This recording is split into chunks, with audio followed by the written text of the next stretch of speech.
Welcome to the Gym Success Podcast. We're really glad you're joining us today. Yeah, welcome. We're speaking directly to all of you listening in gym owners, operators, managers, salespeople, gym entrepreneurs, personal trainers, basically anyone invested in making a gym succeed. Your success is definitely our mission here. Absolutely. And hey, before we dive into today's insights, just a quick word for those of you maybe looking to grow or even just kickstart your gym journey. Right. If you're thinking about opening a new gym or maybe acquiring an existing one, or perhaps you just need some working capital, well, we can help with that. We offer funding options up to $500,000. It's unsecured, and there are no restrictions on how you use it. Which is a huge plus.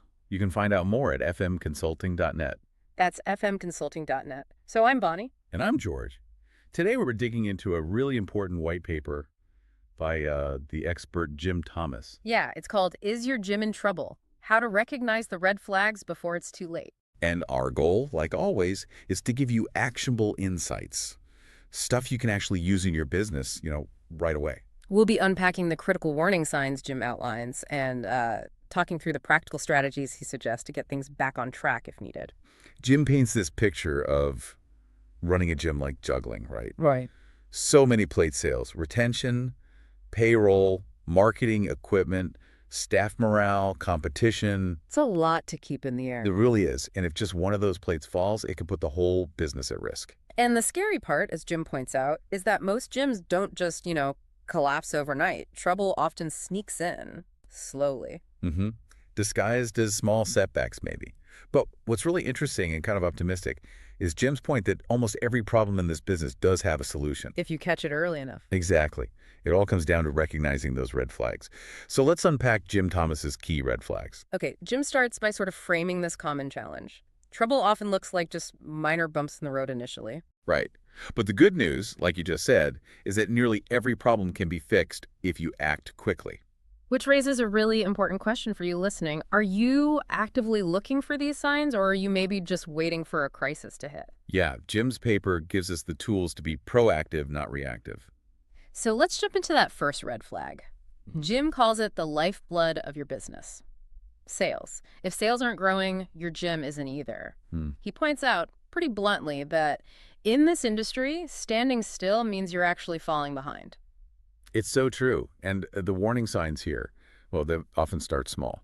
Maybe fewer tours getting scheduled. Fewer incoming calls. Yeah, exactly. Fewer calls. Then you might see salespeople not closing deals as often. Or worse, they kind of stop asking for the sale altogether. That's a bad sign. It is. And then comes that temptation, that over-reliance on discounts just to get people in the door. Ah, the discount trap. It feels like a quick win, maybe. It does. But what's fascinating, and Jim points this out, is how these things are all connected. Lack of calls leads to desperate salespeople, leads to discounts. Which then devalues your whole offering. Precisely. It erodes the perceived value. So what are the fixes? What does Jim suggest? Okay, corrective actions. What's step one? First, audit your lead sources. Are you really generating enough guest traffic every single day? Quality traffic. Okay, audit the leads. Then what? Then implement daily sales huddles. And these aren't just pep talks. They need to focus on the KPIs, the key performance indicators. Like appointments, shows, closes. Exactly. Those core metrics. And third, and this is crucial, train your sales staff weekly. Weekly. Yes, weekly. Jim uses this great analogy. Just like members need regular workouts to stay fit, your sales team needs regular practice to stay sharp. That's a fantastic way to put it. Consistent training, just like consistent workouts, makes perfect sense. It really does. All right, so sales are vital, but even a great sales team can't fix a leaky bucket, right? Which brings us to Jim's second red flag. Member retention slipping. And this one often gets overlooked, but Jim stresses it costs way more to get a new member than to keep an existing one. High churn just silently drains your revenue. And probably hurts the gym's vibe too. Definitely weakens the culture. The warning signs to watch for here are things like early cancellations, especially within the first 90 days. That first 3 months seems critical. It really is. Also, declining class attendance or maybe lower participation overall. And keep an eye on rising EFT declines those failed membership payments or just unpaid dues piling up. Okay, those early cancellations. Why are they such a massive red flag? What's likely going wrong there? Well, zooming out, Jim suggests it often points to a failure in that initial engagement. Maybe the onboarding wasn't strong enough or expectations weren't set properly. You could get connected quickly. Exactly. They didn't feel that connection, or maybe the value they expected wasn't delivered fast enough. And declining participation, that's another sort of silent killer. It means people aren't using what they're paying for. And eventually, they'll just cancel. Right. So how do we fix this leaky bucket? Yeah, what are the corrective actions here? Jim recommends building a really structured onboarding program. Connect those new members early. Make them feel supported. Okay, structured onboarding, what else? Create what he calls a member success system. Think regular touch points, check-ins, Yeah. making sure they feel like they belong and are making progress. Like ongoing support. Exactly. Mm. And then track your churn rate monthly. And here's a big one. Tie staff bonuses, at least partially, to improved retention. Oh, interesting. Tying bonuses to attention. That really aligns incentives, doesn't it? It absolutely does. It gets the whole team focused on keeping members happy and engaged. Smart. Okay, now for maybe one of the most critical ones. Cash flow crunches. Uh-oh. Yeah, this one's serious. Jim is really clear. Gyms rarely collapse because they aren't profitable on paper. They collapse because they run out of cash. Profit versus cash. A crucial difference. Huge difference. The warning signs are pretty stark. Paying your landlord or vendors late. Not good. Definitely not. Or using prepaid memberships money meant for future services to cover today's ongoing expenses. That sounds dangerous. Like borrowing from the future. It's very dangerous. You're essentially digging a hole. And then there's payroll consistently causing stress every couple of weeks. That's a big red flag. So this raises a key question for everyone listening. Are you clear on the difference between your profit and your actual cash on hand? Relying on those prepaids for current bills? That's a trap. A very slippery slope. So how do you avoid it or get out of it? What are Jim's corrective actions for cash flow? Okay, first, forecast your cash flow. Look ahead at least 90 days. Know what's coming in and what's going out. Gives you runway. Exactly. Second, get your financing options sorted before you're in a crisis. Things like term loans, lines of credit, working capital. Have them ready. Don't wait until you're desperate. Be proactive with financing. Makes sense. And third, this one's tough but necessary. Cut non-essential expenses today. Not next week, not next month. Today. Oof. Cut non-essential expenses today. That's a directive that requires some real discipline, doesn't it? It does. It's often painful, but delaying usually just makes the problem worse. Okay, let's shift gears a bit. Red flag number 4. Staff morale is low. This impacts everything. Absolutely. Your team is the face of your gym. Jim warns that low morale is like a virus. It spreads fast and poisons the member experience. So what are the signs? High turnover. Higher staff turnover than usual, definitely. Also, just a lack of energy. You see it during tours and classes, during training sessions. It's palpable. Members feel that for sure. They absolutely do. Another big one, staff not following the established systems and protocols. Why is that one so telling? Because it usually signals a breakdown somewhere else. Yeah. Maybe in communication, maybe training wasn't effective, or maybe just a lack of motivation or buy-in. Whatever the cause, inconsistency kills the member experience. Right. So how do you turn that around? How do you boost morale? Jim focuses on investment. First, invest in training and professional development for your team. Show them you value their growth. Makes them feel valued. Exactly. Second, recognize and reward staff for hitting their KPIs. Celebrate the wins. Reinforce positive performance. And third, hold consistent staff meetings.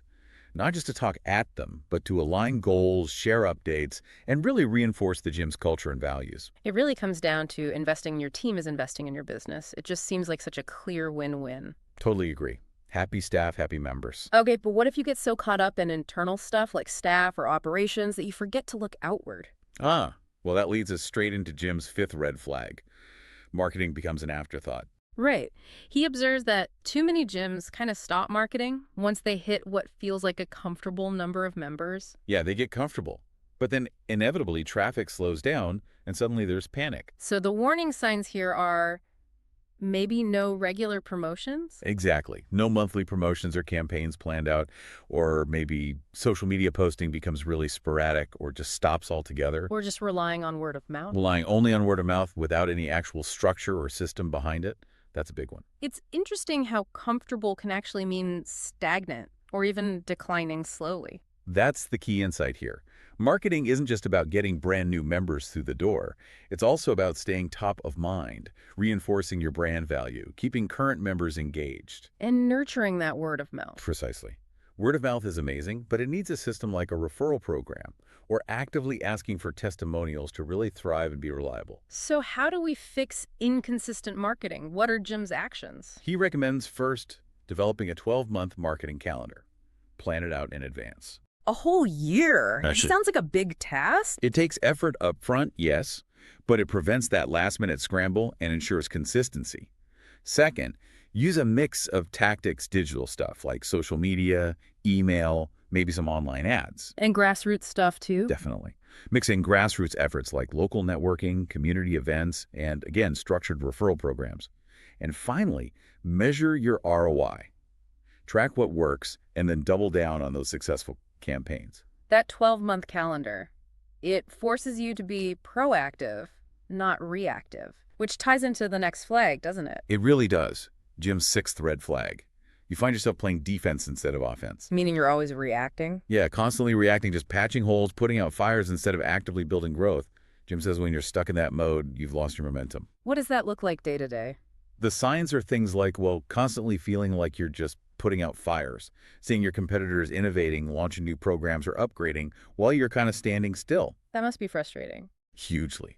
And also delaying or hesitating when it comes to reinvesting, whether that's in your staff, your equipment, or just facility upgrades. If you connect that to the bigger picture, always being in firefighting mode means there's just no time or energy left for strategic thinking, right? Exactly. You're stuck in the weeds. Oh. And your competition. They aren't waiting for you to catch up. That reinvestment piece is so crucial for staying competitive and just relevant. So how do you break that cycle? How do you get back on offense? Jim suggests, first, literally block out time each week to work on the business strategy, not just in the day-to-day operations. Protect that strategy time. Protect it fiercely. Second, create what he calls a turnaround playbook. Yeah. Have step-by-step fixes ready for common issues in sales, retention, marketing, like an emergency plan. I love that idea. A turnaround playbook, like having your emergency kit ready. Exactly. And third, build a network. Mentors, consultants, even just peers in the industry. Get that outside perspective. It can be invaluable. Okay, that makes a lot of sense. But how do you even know which play to run from the playbook or where the fires are if you're not? Well, keeping score. You nailed it. That leads directly to Jim's final red flag. And it might be the most fundamental, ignoring the numbers. If you're not measuring. You can't improve. Simple as that. Jim says the numbers are your early warning system. So which numbers matter most? What are the critical KPIs he highlights? He lists several key ones. Guest traffic per day, your sales closing ratio, remember churn rate, we talked about that. Right. Also EFT failure rates, and average revenue per member, or ARPM. Okay, this prompts another big question for you listening. Do you know these numbers for your gym right now, off the top of your head? It's a critical question, because these aren't just abstract data points. They are direct, vital signs of your business's health. Ignoring them is like, well, flying blind. You're just guessing, really. You are. You're operating on gut feeling when you could have hard data. So how does Jim recommend making these numbers central to how the gym operates? His corrective actions are straightforward, but require discipline. Run daily, weekly, and monthly reports. Consistently. Make it routine. Make it routine. Use these numbers in your staff huddles. Build accountability, and make sure everyone understands how the gym is actually performing. Get the team involved. Definitely. And importantly, compare your numbers against industry benchmarks, not just against how you did last month or last year. Comparing against benchmarks, that's such a crucial insight. You need that external context, right? To know if good is actually good enough. Exactly. It tells you how you really stack up. So wrapping up Jim's thoughts, he concludes that a struggling gym, it doesn't just happen overnight. No, it's usually a slow buildup. Neglected processes, unchecked issues, warnings that were, ignored. And the common denominator in almost all cases? Delay. Waiting too long to act. What's fascinating is his emphasis on urgency and awareness. The successful gym owners, they don't wait for the alarm bells to ring loudly. No, they act at the first sign of smoke. They're vigilant. They understand that proactive intervention is so much less costly than reactive crisis management. Jim leaves us with some really powerful reminders here. First, every red flag is a warning. It's not a death sentence. Right. There's almost always a path back. Second, almost every issue in the gym business can be corrected, but it takes decisive action. No hesitation. And finally, success belongs to the owners who anticipate, adapt, and most importantly, act. Well said. Anticipate, adapt, and act. That's the formula. So, as you, our listener, reflect on Jim Thomas's wisdom and these 7 red flags we've discussed, maybe ask yourself, which one of these feels most present in my business right now? Yeah, be honest with yourself. And then what's the one decisive action, maybe even a small one, that you can take today to start addressing it? Because that proactive action now, however small, can genuinely prevent a much bigger crisis later. Yeah, And that really is the path to sustainable gym success. absolutely. Well, that was an incredibly insightful look into Jim Thomas's white paper on recognizing those critical red flags. We really hope you found these strategies valuable for your gym. Yeah, lots to think about. And remember, if you feel like you need some help implementing these kinds of systems or improving your facility, or maybe even turning things around, you can reach out to Jim Thomas directly. His number is 214-629-7223. Or you can email him at jthomas@fmconsulting.net. That's jthomas @fmconsulting.net. It's got a wealth of experience. Yeah. Also, a big thank you to our sponsor, Gym Business Manager. They made this deep dive possible today. Yes, thank you. If you're looking for the best gym software out there to help you track all those vital numbers we talked about and manage your operations smoothly, definitely check them out. You can find them at gymbusinessmanager.com. That's gymbusinessmanager.com. Thank you so much for joining us on the Gym Success Podcast. We'll catch you next time with more actionable insights to help your gym thrive.